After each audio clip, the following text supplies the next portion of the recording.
బంగారుపాలు అలిచాల బంగారుపాలు అన్నా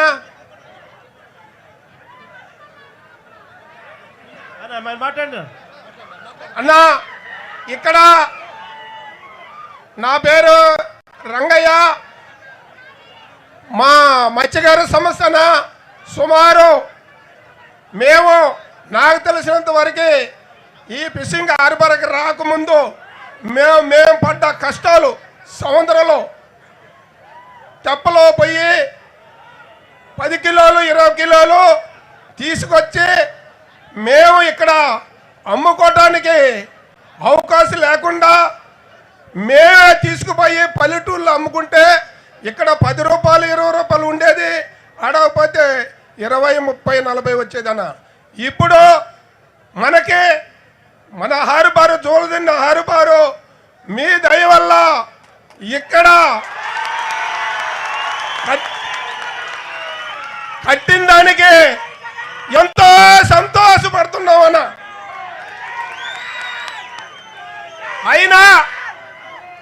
అయినా ఇక్కడ ఏదంటే మీ హయాంలోనే హార్బరు చాలా వరకు పూర్తయిందన్న. అయినా కొంత నిలబడిపోయింది. ఎందువల్ల నిలబడిందో మాకేం తెలియదు. కానీ హార్బర్ మటుకు కట్టిన తర్వాత మా మత్స్యకారులు ఇక్కడ వలస మా చెన్నై కానీ కర్ణాటక కానీ హార్బర్ కట్టక ముందు వెళ్ళేవాళ్ళన్న. ఇప్పుడు హార్బర్ కట్టిన తర్వాత మేము చాలామంది ఈ హార్బర్ వల్ల మేము ఇక్కడే బోట్లు తయారు చేసుకొని మేము ఇక్కడే జీవనం గడుస్తున్నాము. చాలామంది 70% ఇక్కడ యాడ్ చేసుకుంటున్నారన్న. బాగానే ఉంది, సంతోషపడ్డాం. మా మత్స్యకారులకి జగనన్న అండగా ఉండి మాకు న్యాయం చేస్తున్నాడన్న నమ్మకంతో హార్బర్ కట్టి మన చేతిలో ఫిషింగ్ హార్బర్ మనం మా మత్స్యకారులకి ఇస్తే ఇప్పుడు అదేందో ప్రైవేట్ కంపెనీ అంటున్నా, నాకేమో పేరు కూడా తెలియదు.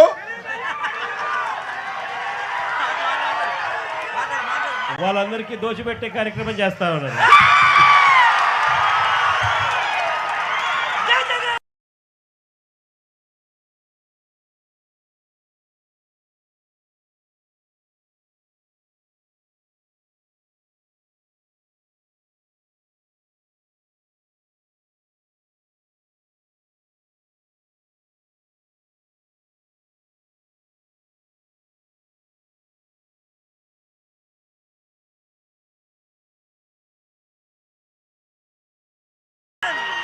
నేను సంతోషపడుతున్నాను. కానీ ఆ కంపెనీ ఏ కంపెనీ అయినా సరే హార్బర్ మా మత్స్యకారులు కట్టిన హార్బర్ మాకే కావాలి, మాకే కావాలి. అందులోనూ ప్రైవేట్ డిఫెన్స్ కంపెనీ అంటున్నది. ప్రైవేట్ కంపెనీలో కూడా డిఫెన్స్ కంపెనీ అంట. అంటే దాని అర్థం ఏంటంటే ఇక పూర్తిగా రిస్ట్రిక్షన్స్ పెడతారనమాట. అంటే మన హార్బర్ లేక మనం రావాలన్నా కూడా చెక్ పోస్టులు, కర్ఫ్యూలు, పాస్పోర్ట్లు ఇవన్నీ మనం పెట్టుకుంటే తప్ప నుంచి మనం మన హార్బర్ లేక కూడా మనం రాకూడదట. అదే అన్న, ఏంటంటే ఆ విషయాలన్నీ మాకు తెలియదు. మాకు కట్టిన హార్బర్ ఏ కంపెనీ ఉండకూడదు. అలాంటి కంపెనీ ఉంటే మేము హార్బర్లో పోయి యాడ చేయడానికి అవకాశం ఉండదన్న.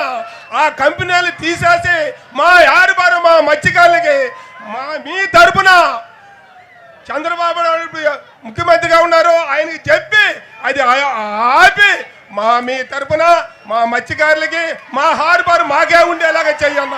ఇదే నాకు కావాల్సిందన్న. ఈ కంపెనీ డిఫెన్స్ కంపెనీకి కావాలి అని అంటే పక్కన పోర్టు ఉంది, కృష్ణపట్నం పోర్టు. ఆ పోర్టులో దండిగా స్థలం ఉంది, అక్కడ కావాలంటే ఎవరికైనా కూడా ఇచ్చుకోవచ్చు. ఇక్కడ మాత్రం ఇక్కడ మత్స్యకారులకు మేలు అక్కడ కావాలంటే ఎవరికైనా కూడా ఇచ్చుకోవచ్చు. ఇక్కడ మాత్రం ఇక్కడ మత్స్యకారులకు మేలు జరిగించే దానికోసం 300 కోట్ల రూపాయలతో ఇక్కడ ఫిషింగ్ హార్బర్ పెట్టి ఈ ప్రాంత ప్రజలందరికీ కూడా మంచి జరగాలని చెప్పి ఆరాటపడిన పరిస్థితుల్లో వీళ్ళకు మంచి జరిగించకుండా ఇక్కడే వీళ్ళకు నష్టం చేస్తూ పెట్టడం అన్నది దుర్మార్గం అని చెప్పి కూడా ఈ సందర్భంగా చంద్రబాబు నాయుడు గారికి ఇక్కడి నుంచి మనందరి ఆవేదన కూడా తెలియజెప్పే కార్యక్రమం కూడా చేస్తాం. అన్నా మరీ ఇంకొకటి కోరిక అంటే ఇంకా చాలా మంది మా మత్స్యకారులు మాట్లాడే వాళ్ళు ఉన్నారు, మాట్లాడతారు. ఈ సమస్య మాకు మటుకు ఆ కంపెనీ వద్దు, మా పోర్టు మాకు ఫిషింగ్ హార్బర్కు మా మత్స్యకారులు కడితే మాకే కావాలి. కానీ ఒకటన్నా ఇక్కడ కడలూరు బోట్ల గురించి కొన్ని సమస్యలు ఉన్నాయి. కడలూరు బోట్లు గతం 20 సంవత్సరాల నుంచి మనం ఎంతో మంది అటు నాన్నగారు ఉన్నప్పుడైనా సరే, ఇప్పుడు చంద్రబాబు నాయుడు ఉన్నప్పుడైనా సరే మేము తెలియపడుతున్నాం అన్న. తెలియపరిచిన ఆ కడలూరు బోటుని మాకు అక్కడ ప్రభుత్వం మేము ఎంత చెప్పినా ఎలా. కానీ ఇప్పుడు మీరు వచ్చిన కానీ ఫిషింగ్ హార్బర్ ఇక్కడ కట్టినప్పుడు మా మత్స్యకారుల్ని బాధలు ఆ కడలూరు బోట్లు ఎట్టా పట్టుకోవాలి అనే ఆలోచనతో కష్టపడి మా మత్స్యకారులు మన జీవనం పోతుంది, మన వలలు పోతున్నాయి, మన రక్తం వలలో తెంపేస్తున్నారు. ఇలాంటిదన్నీ కూడా ఉంటే ఇప్పుడు మేమేం చేసామంటే మేము కష్టపడి బోటు పట్టుకుంటే బోటు 8 నెలలన్నా మేము ఇక్కడ కాపలా కాసింది. 8 నెలల కాపలా కాస్తే ఒక్కరకాడ ప్రభుత్వం మా కంటెత్తి చూపిన వాళ్ళు లేరు, మాకు ఏంది మీ బాధ అడిగిన వాళ్ళు లేరు. కానీ మేము ఎట్టో కాపలా పెట్టో చేసో ఏడా బోటు మేము కట్టి పెట్టుంటే మాకు పరిష్కారం చేయకుండా ప్రభుత్వం పరిష్కారం చేయకుండా మా నెల్లచ్చి చేసి ఏ రూపమో ఆ 4 బోట్లు వెళ్ళిపోయిందన్న. ఏ రూపం వెళ్ళిపోయిందో మాకు తెలీదు. కానీ మేము కాపలాకి పెట్టుండం. ఆ కాపలా వాళ్ళ ద్వారా పోయిందో లేకపోతే ఏరా వాళ్ళ ద్వారా పోయిందో నాకేం తెలీదు.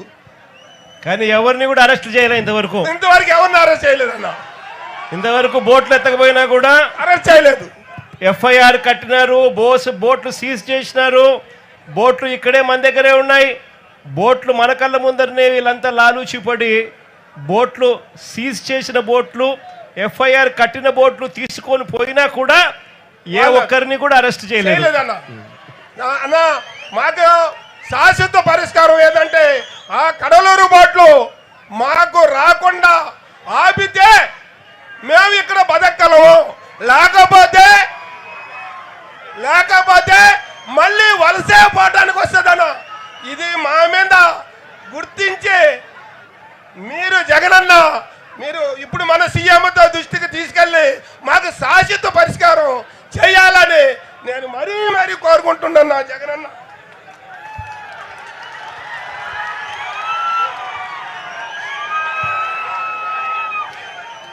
అన్న మీ పేరు